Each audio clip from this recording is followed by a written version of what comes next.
This program is brought to you by UCKG.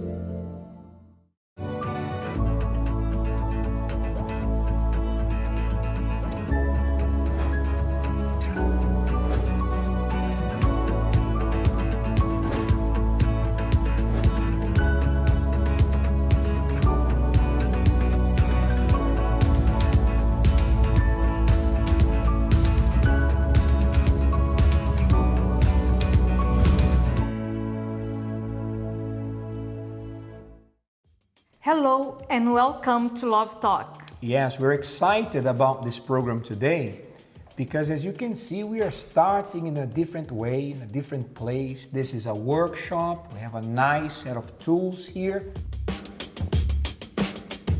The reason why we're starting the program this way, Anna, is because we're going to talk about something very common in many relationships. The problem is called conflict. Conflict usually happens when a couple, instead of trying to talk about, have a rational approach to the solution of their problems, they start to get emotional. They let their emotions get the best of them, and they start to show that ugly side of us: bitterness, selfishness, resentments, one attacking the other. So when this happens, they are not going to find solutions and they are just going to add pain to injury. But we are going to talk about the way out. If this is happening to you, don't be desperate. You can find a way out, but you have to start learning how to use the right tools. Thus, we being here today in this workshop. But we want to make a comparison. We have some blocks here to show you how these issues contribute to creating conflict in the relationship, right? For instance, I can choose one here. Let's think about time management. So, you're spending too much time on the internet. You are spending too much time on the social media. I need things to be done in the house. I need you to be with me, but you're not because you are, all the time there on the computer, and therefore I need your attention, I need your time.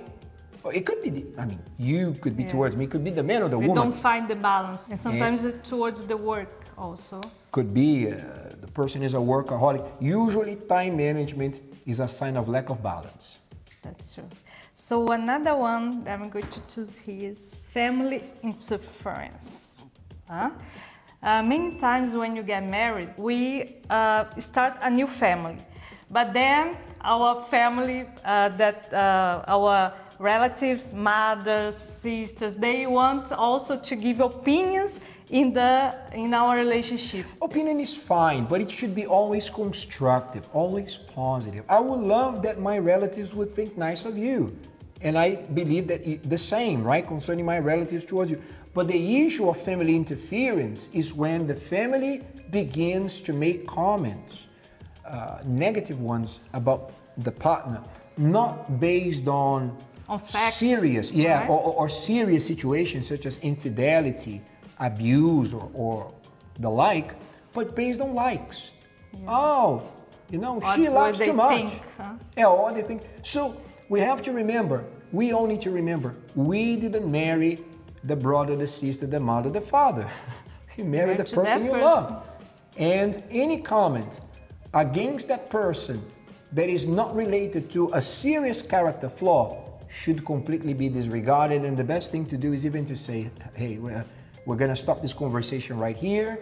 Whatever you think, keep it to yourself. I love this person and please respect that. So I can go to another one. Let me choose this one here. Lack of appreciation. Speaking more to the men. I think men are more guilty of this than women, but there are problems already going on sometimes, or maybe just no major issue, but with time, maybe we start to take things for granted, Anna.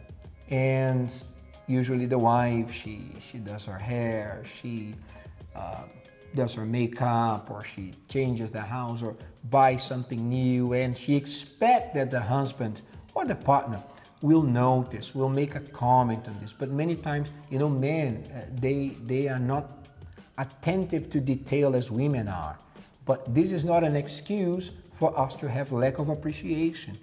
We shouldn't be saying hurtful words to one another, but rather words that build up, words that encourage, words that empower. They stop to invest in this part. That's very important. When you appreciate, you are showing that person is important and appreciate their qualities, right? That's right. So you have another one?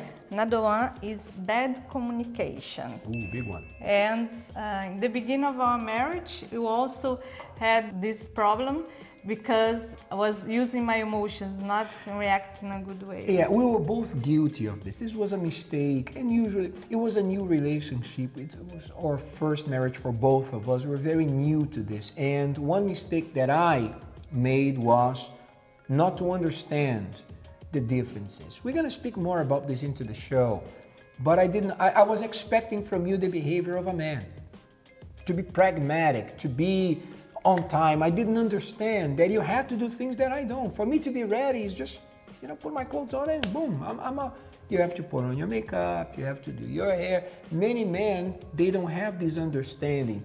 And I would not understand why you were quiet. By the way, why were you so quiet?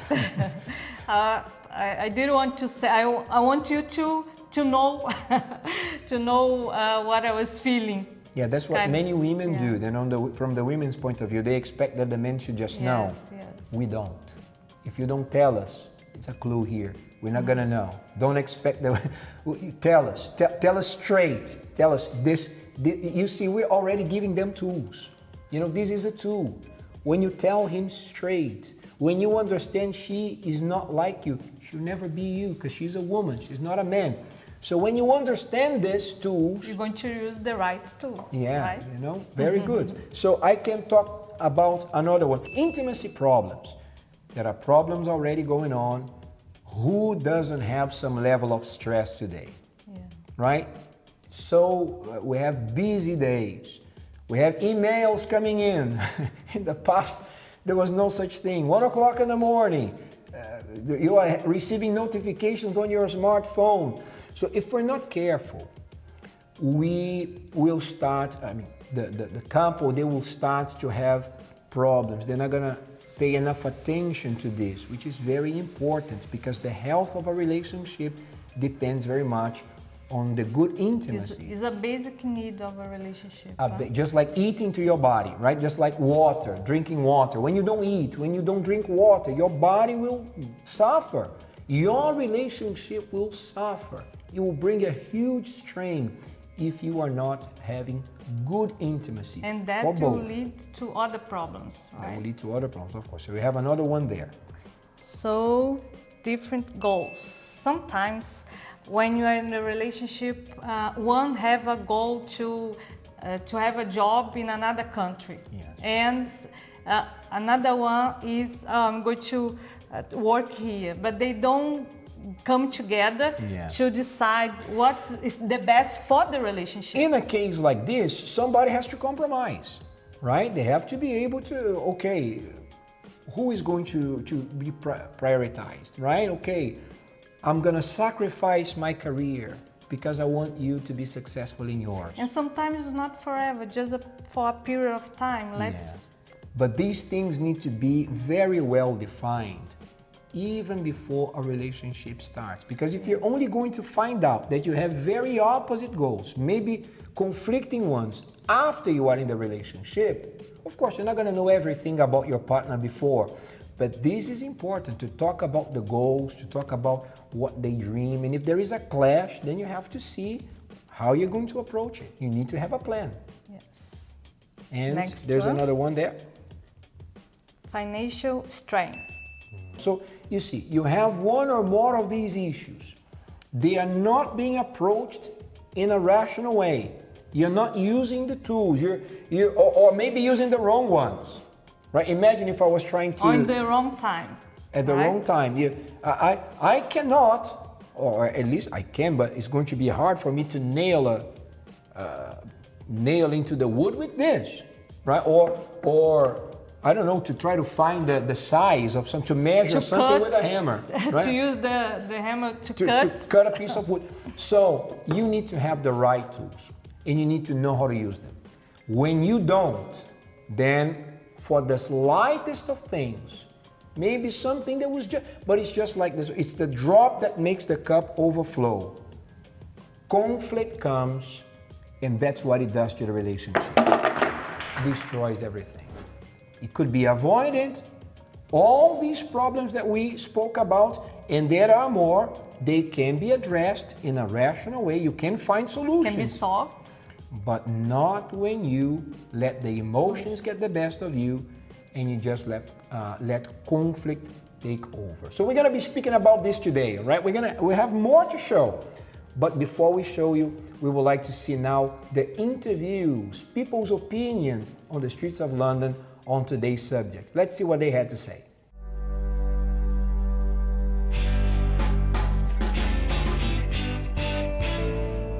I think the important thing is that you learn about your partner, you learn what they like, what they don't like, and they find out what you like, what you don't like. You accept the fact that it won't all be smooth, but it's worth it in the long run to actually work at it. And don't give in. Don't just throw it away on the slightest argument. Work your way through it. Never go to bed angry, and never go to work separately in the morning angry. That's I think that's a recipe for a successful long-term relationship. I think it's the case of accepting that in any relationship you'll both have different goals, and we've had times when one of us has had to take a back seat while the other one's pursued their goals, but it's a kind of turn and turn about. Doesn't always work easily. Sometimes you have to negotiate and say, now it's my turn, but then the other partner will accept that they've had some time to do what they want, and then it gives you time to do it. And it's just accepting that whichever goals you have, eventually you're working for a common goal. So you've got the basis of a happy home, and then you go off and do what you want to do. It's a bit like going to a concert. We're going to this concert today, and it's something that we both really enjoy. But I've been to concerts of some people that I really don't like, because that's what Dave wants to go to. And he sat through an awful lot of things that he doesn't like because I want to. And it's like goals. You just adapt. Compromise. There will be conflict because we human, when we get upset on anything, we don't think, we start judging. So if we stop judging others, then I think we can actually reduce conflict. Yeah, I think listening is quite a good one. To keep listening and try to put yourself in the position of the other person. So not looking from only your own perspective, but like from multiple perspectives, and understand each other's feelings, I think.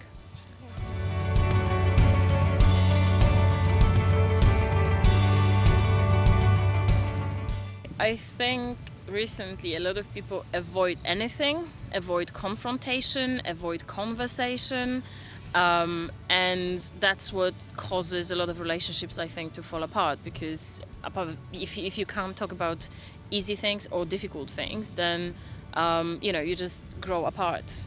And yeah, I think more people should talk. I think the main thing is good conflict resolution skills. So obviously if you get along and stuff, great, that's all, but I think when you do hit the rough bits and you do have fights, you need to both be prepared to compromise, to understand one another, that kind of bit of give and take. And sometimes you just sort of have to lose the battle and not care about the war, if that makes any sense. And then just take care of each other, be there for each other, be a team player. I think that's the best thing. You always have to have the other person's back, even if you think they're wrong sometimes, which can be difficult, but that's what you got to do.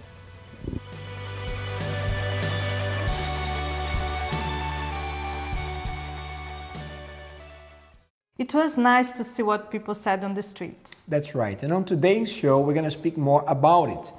After the break, we're going to check the example of a couple who is dealing with conflict, and I am sure that it's going to help your relationship. Don't go anywhere, we'll be right back.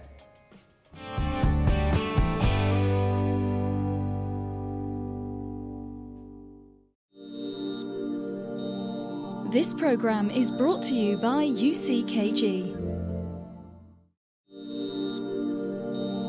This program is brought to you by UCKG.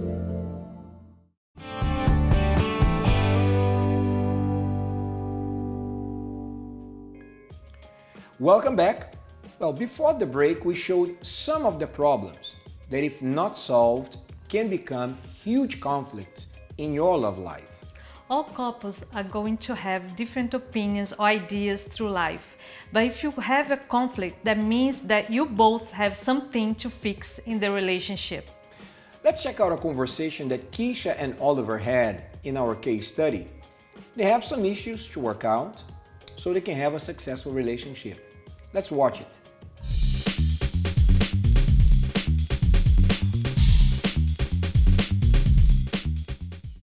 So, what's wrong with your face? I don't really like, well, when we went out, you were quite rude. Like, the way you spoke to me wasn't really, I don't think it was appropriate. Like... Here we go again. So, what's wrong with the way I spoke? Like, first of all, you were rude. It's just like, it's just the way you said something. It's like the way you said it wasn't, I don't think it was right. It was just simple. All I said was, let's go. You were just taking too long. I don't see anything wrong with that. Yeah, but you always rush me, but when it's you, it's okay to kind of take your time. It's okay, you know, to do it when you want to. But when it's me, it's like we have to rush, we have to go now. It's like we have to do it, you know, when you want. And there is no problem in me saying, let's go. But this is what I mean, you're already getting angry. Why are you getting angry? Because what you're saying is frustrating. I don't understand how I can say, let's go, and that's interpreted as something rude. I don't see why you're getting angry. I'm just expressing to you. So when something like this happens, how am I supposed to come to you and talk to you when you're going to act like that? Well, is there even a point of you coming to talk to me? Because everything you do is just complain. That's what you do. Okay, wow. All you do is complain. I didn't even say anything rude, but you're saying that what I said was... Stop there. Anna, from the beginning, we already see an issue because she started to say you were rude or something like this, and he said, here we go again. So it already shows a disregard from him to the issue that is an issue to her. And Oliver, I see a bit of myself the way I used to be before learning about intelligent love in what you just did, because sometimes what is not an issue to you is an issue to her, and you need to listen. There is no communication, Anna, if no one is listening. Evidently, he shows already from the beginning he's not ready to listen to her, because what she's saying is already irritating him, and he's making it clear to her. I don't think you have, any point in this. You are wrong, and I'm not changing. That's not good. But all that I would say for this point, we have more to talk about, is listen. You need to listen to one another. Let's continue watching. And the way I said it was rude. That's not rude. Me saying let's go is not rude. Okay, all right. Look, you always say that, what I say is rude or the way I've said it is rude. Well, let me tell you something about yourself then. Can I do that? Go ahead. I think the way that you're always complaining is annoying. All you do is complain. Every single time you open your mouth, all you want to do is complain. Okay, wow. Well, I wouldn't have to complain if you wouldn't be so rude. Oh, so what, now it's my fault then? Yeah, it is your fault. Because first of all, the way you talk to me, the way you say things, it's like I would never speak to you like that. This is a joke. So when it's something to do with you, we've got to take it seriously. But Yeah, when it's me, it's always my fault then. Yes, it is your fault, because when it's something that I've done wrong, you always bring it to my attention. Please, can you stop? Keisha, I know that you want to be listened, but you also need to listen to him. And maybe she's assuming that he's supposed to know, that he's being rude or something, and she's not being straightforward in the communication. It's very important to be straightforward. You need to address the point and say, this is what the problem is. Actually, she was trying to do this, but he was just too authoritative, or he just, as a judge, decided, I'm not being rude. So she rested her case. Okay, that's what unfortunately many people do. Nothing has been resolved, and now a new issue is being brought up. You always complain. This is a communication issue. Two are talking, no one is listening. But on a note here to address to you, Oliver, saying this in a very good way, with all the respect, if she is saying that you are coming across rude, it's because you are.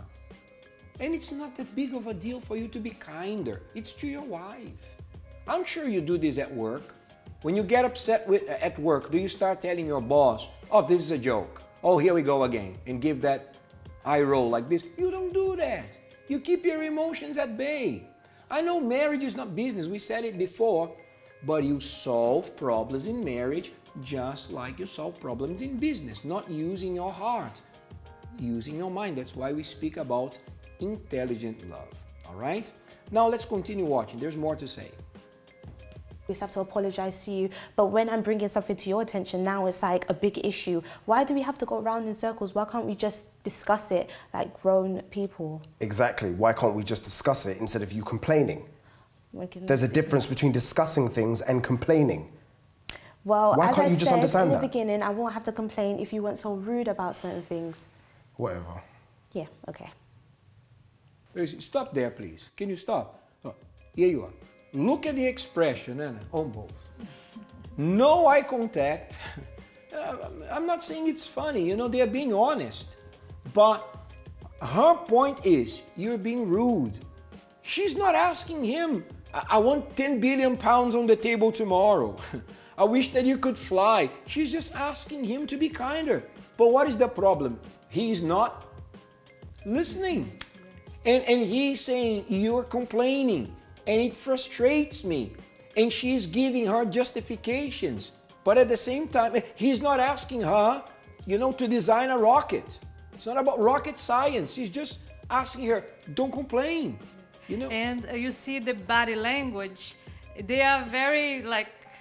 distant. Yeah, distant. Yeah. This is not a good thing. So body language, did you know that most of our communication is not verbal? Studies have shown that it's only 7% verbal, more than 50% body language. So there's no point in you, look, you can say okay, or you can say okay. It's not the same. So the way that you listen, the way that you react to your partner's comment, that is a big part of your communication. You need to pay attention to that point, all right? You need to improve your communication skills if you are to be happy in love. Let's continue. But that's all you ever do. You always just complain. It doesn't matter what I do, all you're doing is just complaining. But as I said, I won't have to complain if you didn't give me an attitude. And first of all, just another thing I want to mention is the fact that you're always on your phone. Yeah. Always on your phone. Okay, to divert the topic or whatever, but you're always on your phone. And that's another thing that gets on my nerves. It's like, I'm trying to talk to you, I'm trying to spend time with you, and when I tell you on your phone, you start to have an attitude with me. But don't you understand, I'm a busy man. I've got people to talk to. I've got things to do. I've got people to communicate with. Okay, I've got emails to send. I'm always busy. You have to understand that.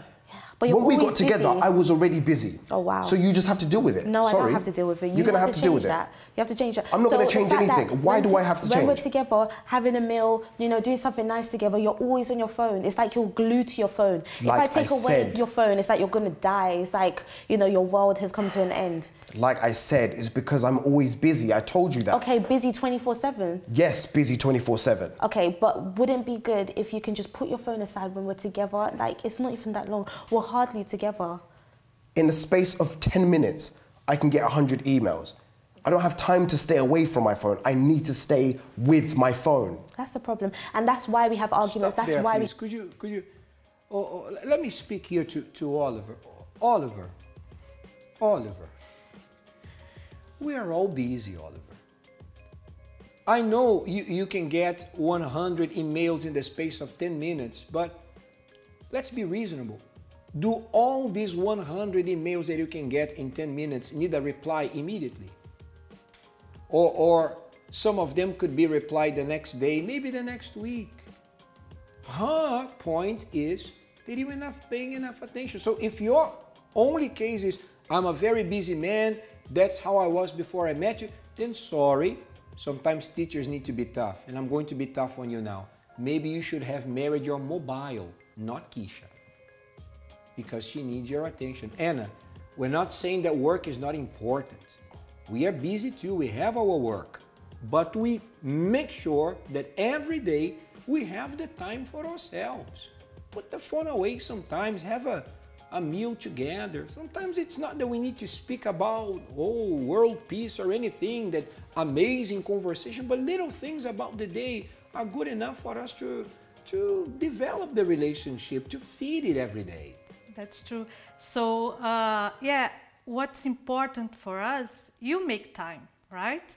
So he needs to reveal the priority in his life. Because if he give more time and attention to the work, one day the wife is not going to be there anymore. Yeah, that's right. And just a final note here on this section. That's the third issue. You're rude, she said. You complain all the time, he said. You're always on your phone. And out of the 3 issues, how many got resolved through this conversation? No. 0. Because I don't know if everybody got it. 2 are talking, but 0 are listening. There's no one listening to anybody in this conversation. So when you have this kind of communication, it's not going to work. Let's conclude now. Let's watch to the end. Have disagreements because you don't want to listen. No, you it's want not to do because things your I don't own want way. to listen. You want things it's to just be done because in you your love way. to complain. Yeah, I always complain. I won't have to Exactly. complain if you listen to me in the first place. Okay? Why would I have to listen to you Because if all you do it's is not complain? hard. Yeah, it's not I already know what you're going to do. All you're going to do is complain. If you just do what I say, we won't have to be in this position, so it's your fault. And I thank you again for bringing us here again. We don't have to argue about things. We don't have to go into disagreements. If you just stop giving an attitude and if you just put away your phone, we'll be okay. Yeah, thanks. No, it's not thanks. Yeah, you need to change it. So Keisha and Oliver, your problems are not the most difficult ones to solve. Not at all. But they are using the wrong tool, Ana. They are both using emotions. They are not listening, right? They need to manage their time better, especially on Oliver's side. And the priorities also. Huh? Yes. The priorities are wrong. Family, and after comes work, not the opposite. You need to decide what's more important for you. Yes. After hearing Keisha's and Oliver's story, we still have more to talk about. We'd like to give you examples of people that are dealing with conflicts with their partner, so we can help them, and maybe you are facing the same situation and we can help you too. So after the break, we'll be back with our Dear Love Talk. Stay with us.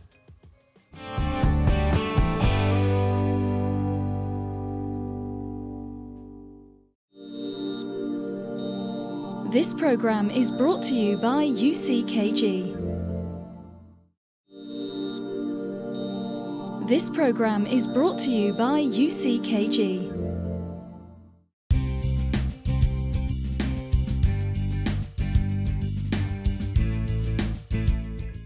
Welcome back. In today's show, we are talking about conflicts that you might have with your partner.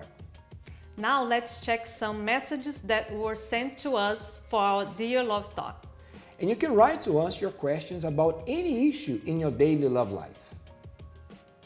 So we have the first one.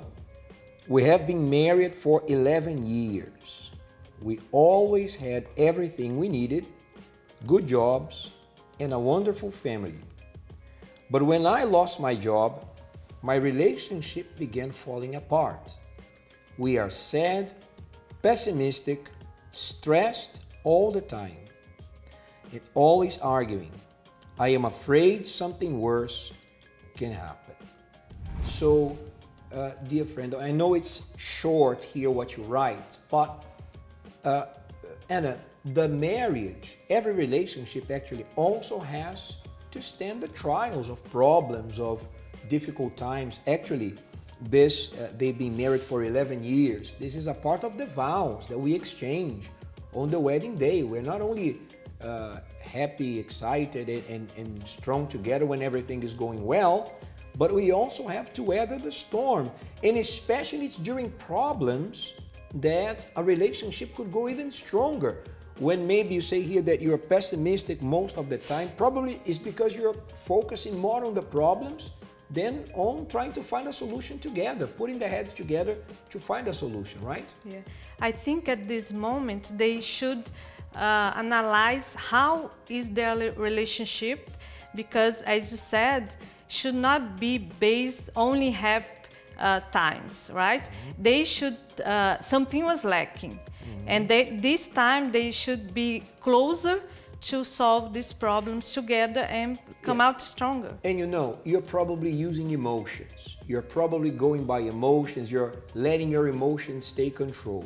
One important thing about intelligent love, you don't use emotions to solve problems. emotions are not the right tool to solve problems. You deal with it at work, for instance. There are problems at work every day. You don't pluck your hair out of your head, you don't scream, you don't fight people, because you're gonna lose your job if you do that. How do you find solutions? You think things through. And I believe that this, dear friend, is what you need to do in order to find a solution to that. We have a next one. It says here, I am happily married. Good. I know that my wife is not perfect, but no one is. However, my mother constantly tells me how awful my wife is, and I should find someone else. And when we are all together, she goes after her constantly, and this is affecting our relationship. I don't know what to do. Well, dear friend, you start by saying that you are happily married, right? So you married your wife. You didn't marry your mother. And from the moment that you get married, a new family begins. It's a new family unit. It's the husband, the wife, and the children. So any kind of comment, Anna, coming from whoever it may be, that is detrimental to the relationship husband and wife is not to be even heard, not even considered, unless there is something serious going on, excuse me, such as abuse, infidelity. That's another thing. But if it's just based on taste, oh, I don't like her, well, you know, yeah, she didn't marry the mother. The one that has to like is the husband. So if he says he doesn't know what to do, a good suggestion would be, sorry, Mom, you know, if you have anything to say about my wife that is not because she was unfaithful to me or abusive or something, please keep it to yourself, because it's not a healthy comment, especially to a marriage that is going well.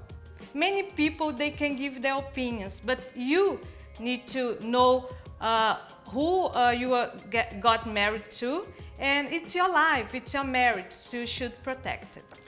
So, okay, we have a next question, and it is, my wife and I are constantly arguing.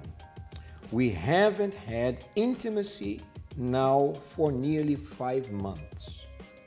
I keep telling her that I think it's wrong, but she ignores it. So, Anna, 2 serious issues here. Number 1, the constant arguments.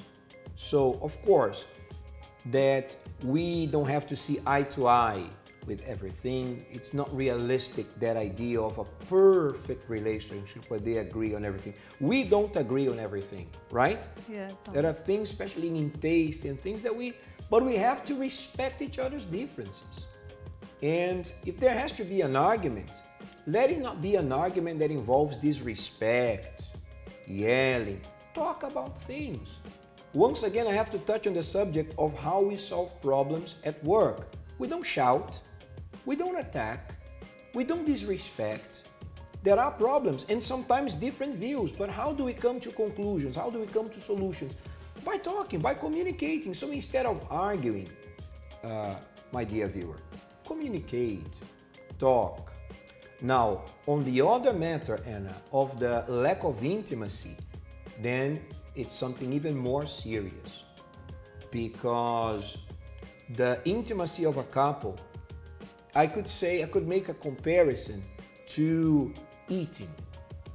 If you stop eating, what's going to happen to you? You're going to die. The health of the body depends on a healthy diet, eating at the right times. The health of a marriage is strictly also connected to their intimacy. So if they are letting the arguments, especially it's from her part, and I've seen it from both. Sometimes it's the husband doing this, sometimes it's the wife, but if they are letting these arguments or whatever stop them from having intimacy constantly, this is going on a route that is not good, a negative route that will lead them to separation. So we hope to have helped you by answering these questions, and if you too have any conflict or question about your love life, you can send us the question and We're going to see here if we can read also on the air to help you out and give you the answer. Now, let's check out a story of a beautiful couple and see how they deal with their conflicts. This beautiful couple came together to share with us a little bit about their love story and how they have learnt through the years to deal with conflicts. Was it cinema or burger? Not so. Which one was the first date? No, we went to the cinema first. We weren't technically dating then. Official. My name's Peter Kay. My name's Theo. What is your relationship status? Married. How was your first date? Okay, so we went to a restaurant for like our first proper date, and yeah, it was going pretty smoothly. And then I made the mistake of making her pay for the service charge, which she still brings up to this day. Even brought it up on the wedding. So yeah, I wonder when it will be forgotten about. I don't remember bringing that up. But yeah, she was definitely mad at me at the end of it. Like the train journey home was so awkward, she wasn't talking to me. I said sorry like 10 times. Like I just saw it as like an innocent joke. You know, haha, you pay for the service charge, even though it was supposed to be me. But she took it really seriously, and I thought, is this the end of our relationship? Have I made a proper blunder? How did you meet? Well, we first met in secondary school, so we both went to the same school. So I'd see him around, but I didn't really speak to him. But officially we met when we started going to the same youth group, and then that's where I noticed him more. Yeah, I think I was kind of sending mixed signals, but that's because I didn't really know what I wanted either. I really liked her as a friend, but I didn't really see anything going further beyond that. But then I wasn't really against that idea either, so yeah, it was a really confusing time, but here we are. When did you know he was different? I'd say like the more I spoke to him and like got to know him better, that's when I saw that he was different. Like just a few basic things, like for example, like when we're on the train, like he'd offer his seats to like elderly people or like women. And most guys, they don't do that. They just kind of pretend they don't see them. So just like little things like that. And he was really polite and really mature as well. He wasn't like silly or things like that. So that's one of the things that I realized that made him different from other guys that I knew. When did you know she was different? I think one thing that was different about her was she really had that balance between knowing when to be serious and when to have fun. It's like a lot of people, it's either one thing or the other, too much of one or too much of the other, but she really had that balance, and that's what really attracted me to her. Yeah, I think that's the main thing. There's many other things, but that's the main thing. How was your first kiss? Do you remember? I do remember. I'm just trying to think what word to use. Well, how was it? I don't know. It was cute. Yeah, I say it was good. It was kind of in a rush because I had to jump off the bus before the door closed. So that was our first kiss on the bus, wasn't it? That's not what I remember. What do you remember? I think you dropped me to my friend's house. Oh, the proper kiss. Yeah. Okay. Yeah, that was a special moment. I don't think I'll ever forget it. Like you're smiling, you really like it, don't you? Oh, wow, yeah. Yeah, the first kiss was a special time. Unforgettable. What's the biggest fight you have ever had? We haven't really had a lot of arguments. There's only one that I can really remember, because normally, like, Theo's just not an argumentative person, so even if I wanted to argue with him, it just wouldn't work. But there was a time we were trying to find a restaurant, and he was really, like, just getting lost, but he didn't want to ask for help, and I was, like, trying to read the directions, but he was just like, I know where I'm going, I know where I'm going, but really, we're actually lost. And I don't remember what I said to him, but he was just really annoyed with me, and what did he do? I think he shouted at me, and that was, like, the first time he's ever shouted at me, so I was like, oh my gosh. But that was it, really. Apart from that, we never really argued about anything. Like, we've had disagreements, but I wouldn't say it was an argument. But that for me was the first time that I thought, oh my gosh, he actually shouted at me. I was just so shocked that he shouted, because I'd never seen that side of him. I can't remember times we've actually had to argue. Yeah, it's not really, I don't think I've ever actually shouted. Oh yeah, I think I remember now. I remember I was looking for a particular restaurant, and I was trying to find the directions, but I kept getting lost. And then once when I actually thought that I knew where I was going, she kept asking me, oh, are you sure? Are you sure? She kept doubting me, so I got really angry. And I told her, stop doubting me, please. I'm trying to find out where I'm going, because men don't really like asking for directions. And yeah, when you hear stuff like that, it can get really jarring over time. So yeah, I think that's the biggest argument we had. It didn't last very long, but yeah, I think that's the first time I raised my voice to her. And she was definitely taken aback. Oh, so I mentioned the part when I was trying to find a restaurant. And then, yeah. That was mine too. Yeah. I couldn't forget because you shouted at me. Yeah, well, have I shouted at you like that since? No, that was the only time. Yeah. Theo. So you remember the time well? I remember you said it. It was on the phone, I think. Yeah. Like you said it and then you tried to pretend you didn't say anything. I heard what you said, but I just wanted to make sure. So I was like, oh, what did you say? And you're like, oh, nothing. And then you admitted what you said. Yeah, I think I was thinking, does she think what I said was that deep or not? It was just a casual thing. I was like, yeah, I actually said it first. Yeah, I would never say it first. Why? Just wouldn't. You. What other conflicts did you used to have in your relationship? I'd say just like having different opinions on things. Or for me, Theo's very forgetful.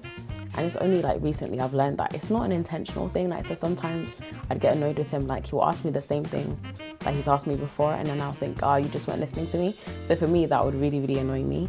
So he's explained that it's not that he's not listening. It's just that sometimes he forgets things. So whereas before that would really, really, really get on my nerves.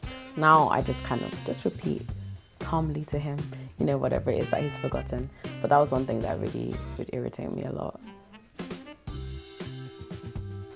I think one thing that really sticks in my mind is me chewing too loud. I don't really hear it myself, but it really seems to get on her nerves. And then she would yell at me for me chewing too loud. I was like, I can't help it. And so that can get really annoying. I think it's like little pet peeves like that. I mean, just recently, I think it's leaving my clothes on the floor. So I really have to work on the little things to keep the disagreements to a minimum. My answer was when we have different opinions on things. Because it could be a lot. So my answer was when we have different opinions on things, and also when I have to repeat myself about things I've already told you that you just forget, and that really, really gets on us. So yeah. That was my answer. I remember that one. What was yours? It was stuff like chewing too loud, and when that gets on your nerves, and leaving my clothes on the floor. You know, the little things that just piling up. What, you leaving your clothes on the floor? Yeah, me leaving my clothes on the floor. And that annoyed me. Yeah. How did you get engaged? Yeah, so I took her to the London Eye. I even rented like a private capsule, so it was just the two of us. And as far as I know, she had no idea what was happening. But it was like the lead up to the occasion, it was like such a bad day, it was raining. She even shouted at me before we got there. I was like, wow, remember that time you yelled at me? I don't remember. Yeah, she said she doesn't remember. But yeah, I was like really nervous anyway. But yeah, so we were in the waiting room ready to go into our capsule. And then, yeah, I think I was thinking like what I was gonna say. But I read online that I shouldn't prepare something beforehand because you just forget. So when the time came, I waited until we got to the top of the London Eye. And then that's when I held her hands and I gave her a speech that I just came up with from my head. Just like the usual stuff like I love you very much, etc. And then I got down on one knee and she wasn't really saying anything. Just her face seemed kind of blank. You know, maybe she was completely shocked. But yeah, she said yes, and here we are today. So would you like to explain your side? For me, I'm really not that good with surprises, but I don't know why, I just kind of had a feeling it was gonna happen, but I wasn't sure when it was gonna be. So I remember he said to me on Saturday, dress like you would if you're going to the Oscars. And then when he said that, I just thought, he's gonna propose. And I'm very inquisitive. So I started like trying to like figure it out if that was what was gonna happen, because I don't like surprises. And then, but then coming towards the end of the week, I just kind of thought, oh, maybe I'm wrong. Like if I'm wrong, I'm gonna be so disappointed. So let me just kind of remove the idea from my mind. And then the day itself, as you said, like there were so many bad things happening. It was raining a lot. I was wearing heels that day and my foot like was a bit too small for the heels. So it was kind of coming out. It was just like really, really bad. It wasn't like the perfect setting at all. And I remember I was just like in a really bad mood because I was just getting wet. But then when we got there, I wasn't actually expecting it at that point, but then just before he proposed, I was just thinking, why is he saying all this stuff? But then I kind of thought, oh my gosh, it's gonna happen. So when he did actually propose, in my mind, I was just smiling. I didn't say anything. I was just staring at him. I didn't know what to say. But it was really nice. Like it was completely different to how I imagined, but in a good way. So how'd it go then? Yeah.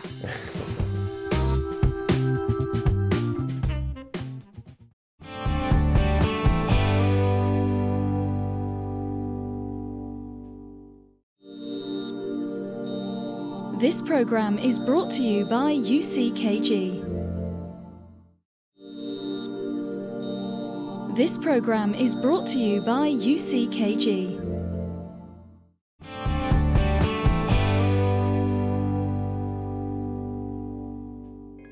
Welcome back. Before the break, we showed some of the problems that couples are facing, and maybe this is also happening in your love life. So try to follow our advice. You will see that your relationship will be much better. I totally agree, Edward. And everyone can see that with patience and respect, it's possible to build a strong base and they can face new challenges as a solid couple. So let's keep in mind now these 5 tips.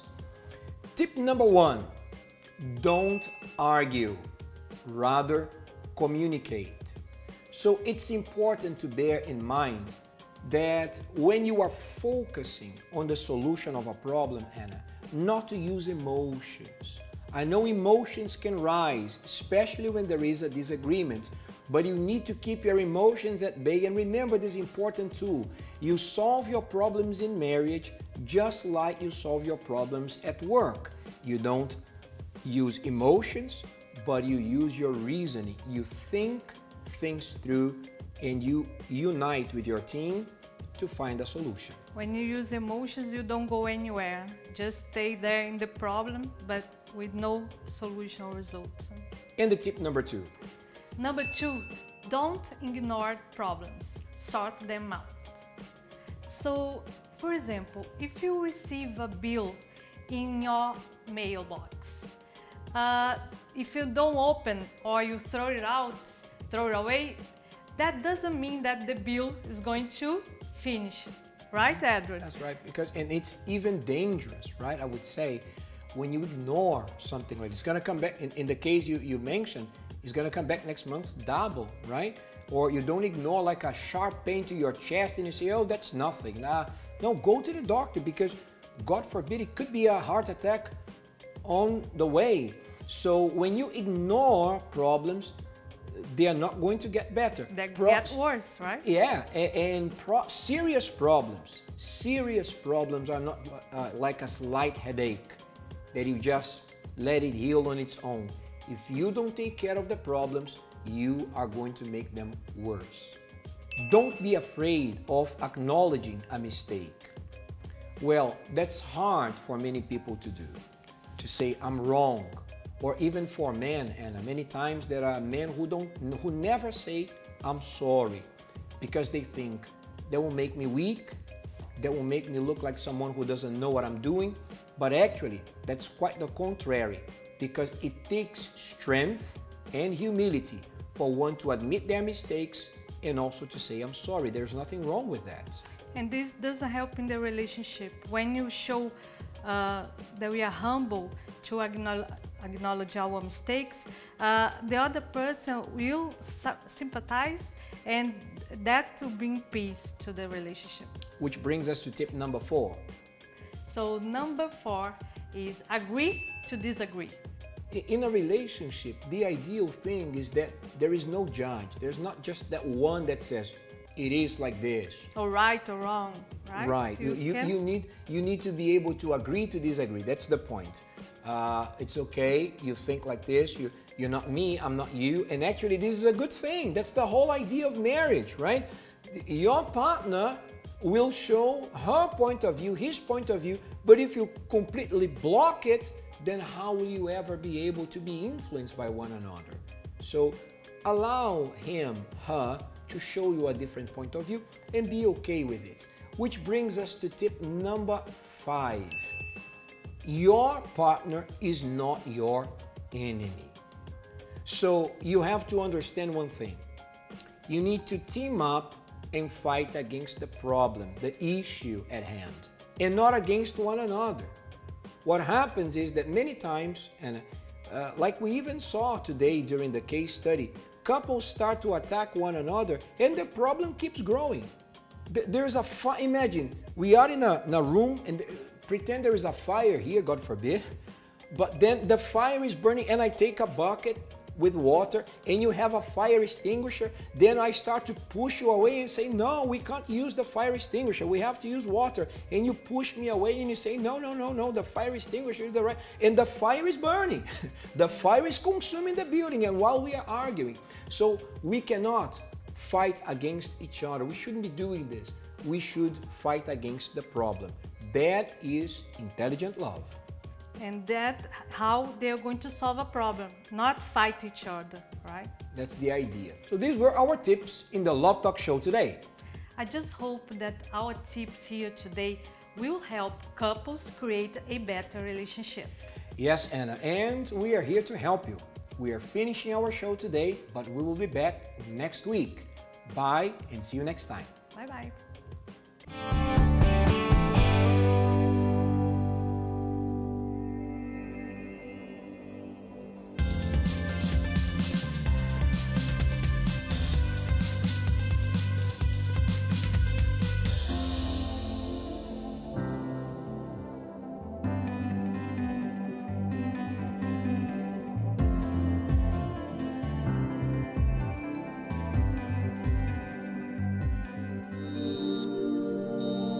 This program is brought to you by UCKG.